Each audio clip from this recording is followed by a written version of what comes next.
कचहरी में मैं मौजूद हूँ। अगर मैं आपको ये बात कहूँ कि मनीष कश्यप जो मुद्दा है वो बिहार में इस समय बड़ा तेज गरमाया हुआ है। कहा जा रहा है कि मनीष कश्यप के ऊपर जो है यहाँ की जो सरकार है वो बड़ा ही बेदर्दी जो है वो एक्शन उनके ऊपर कर रही है, कहीं ना कहीं अपनी खींच निकालने का प्रयास कर रही है। लेकिन एक दूसरा तबका भी ये है जो कह रहा है कि मनीष कश्यप ने तमिलनाडु का मुद्दा उठा करके कहीं ना कहीं राजनीति को इन्फ्लुएंस करने का प्रयास किया। मनीष कश्यप ने बिहारी मजदूरों का मुद्दा उठा करके कहीं ना कहीं लोगों को भ्रमित करने का भी प्रयास किया। तो इन सारे क्योस के बीच हमने सोचा कि चलिए जो इन सब मुद्दों पे अप्रोप्रिएट जो होंगे वो वकील से बढ़िया कोई हो नहीं सकता।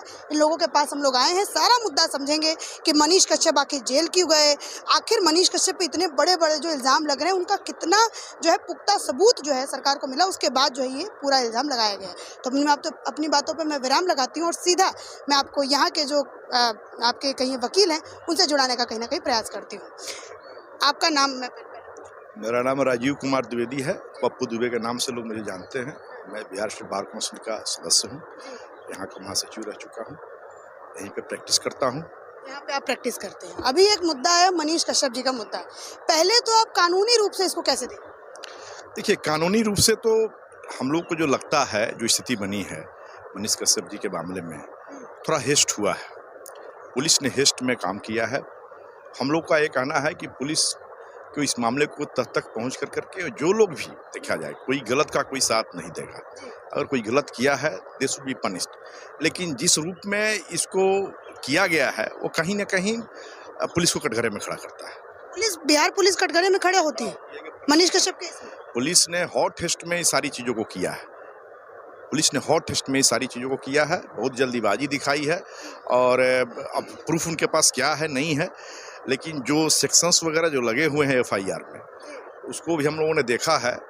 वो लगता है कि कहीं ना कहीं पुलिस जो है उसमें बायस्ड होकर के सेक्शंस का इंसर्शन किया। आप ये बहुत बड़ी बात कह रहे हैं, बायस्ड कह रहे हैं, एक तरीके से कहिए कि उन पे हेट होकर के जो है उनके ऊपर एक्शन लिया जा रहा है। तो ये किस बिना पे कह रहे हैं कि बिहार पुलिस जो है वो मनीष कश्यप, क्योंकि आपका ये जो कमेंट है ना, आपको बताऊं सर मैं, वो लोग बहुत नीचे पूछने वाले हैं कि किस बिना पे आप ये कह रहे हैं कि बिहार पुलिस ने बायस्ड होकर मनीष कश्यप पे जो सेक्शंस उसमें लगाया गया है मैम, उसको देखिएगा तो ये हो सकता है कि कुछ फर्जी वीडियो जारी किया गया हो। हम लोग भी उस समय, जिस समय ऐसा वीडियो सब निकल रहा था, जो कुछ भी हो रहा था, हम लोग भी अपने लोगों से कह रहे थे कि भाई इस तरह की बात हो तो उसको जांच प्रॉपर करना चाहिए। मनीष कश्यप ने अगर कुछ जल्दीबाजी में डाल दिया, या अब सच्चाई क्या है डिटेल्स हम लोगों ने भी केस डायरी देखा नहीं है, उसमें क्या एविडेंस उन्होंने कलेक्ट किया है। लेकिन जो एफआईआर में जो चीज़ें आई हैं और जो दिखाया जा रहा है, उससे प्रतीत होता है कि पूरी तरह जो तह तक जाकर के छानबीन करना चाहिए था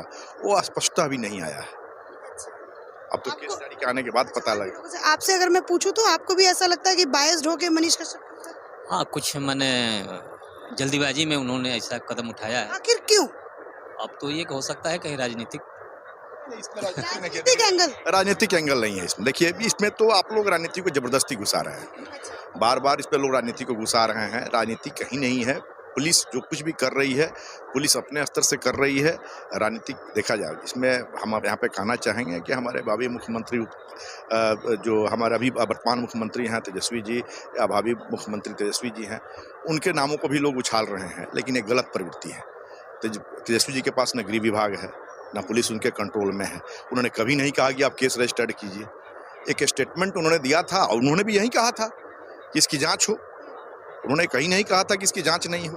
तो इस मामले को दूसरा एंगल दिया जा रहा है। पुलिस अगर किसी कोई कृत्य हुआ है, कोई गलत हुआ है, तो पुलिस ऑथराइज है, लेकिन उसकी सच्चाई को सामने आना चाहिए। बहुत सारे ऐसे आप देखिएगा यूट्यूब पर बहुत सारे जगह से सब कुछ आ रहा है, उसमें आप देखिएगा कि बहुत सारी चीज़ें आई हुई हैं। बहुत सारे यूट्यूबर्स हैं जो होता है, लेकिन उन लोग पर तो कोई कार्रवाई नहीं होती है। लेकिन इस मामले में जो तत्परता दिखाई गई है, जिस तरह की कार्रवाई हुई है, ये लगता है कि उनको एक सबक सिखाने का मूड है। किसको? मनीष कश्यप जी को। कौन सिखाना चाहता है सबक? अब पुलिस के द्वारा, दूसरा क्या? पुलिस मतलब ये उनके जो एक बहुत ही, अगर आप लोग भी ध्यान देखिए, कमजोरों की लड़ाई वो लड़ते रहे हैं। यहाँ भी जब कभी भी हुआ है, फौजी भाई भी पकड़े गए थे, उसके पहले भी बहुत सारे लोगों का लड़ाई हुआ है। दलित पीड़ित जो लोग भी हैं उनकी आवाज़ उठाते रहे हैं। तो वो आवाज़ किसके खिलाफ उठाएंगे? प्रशासन के खिलाफ उठाएंगे।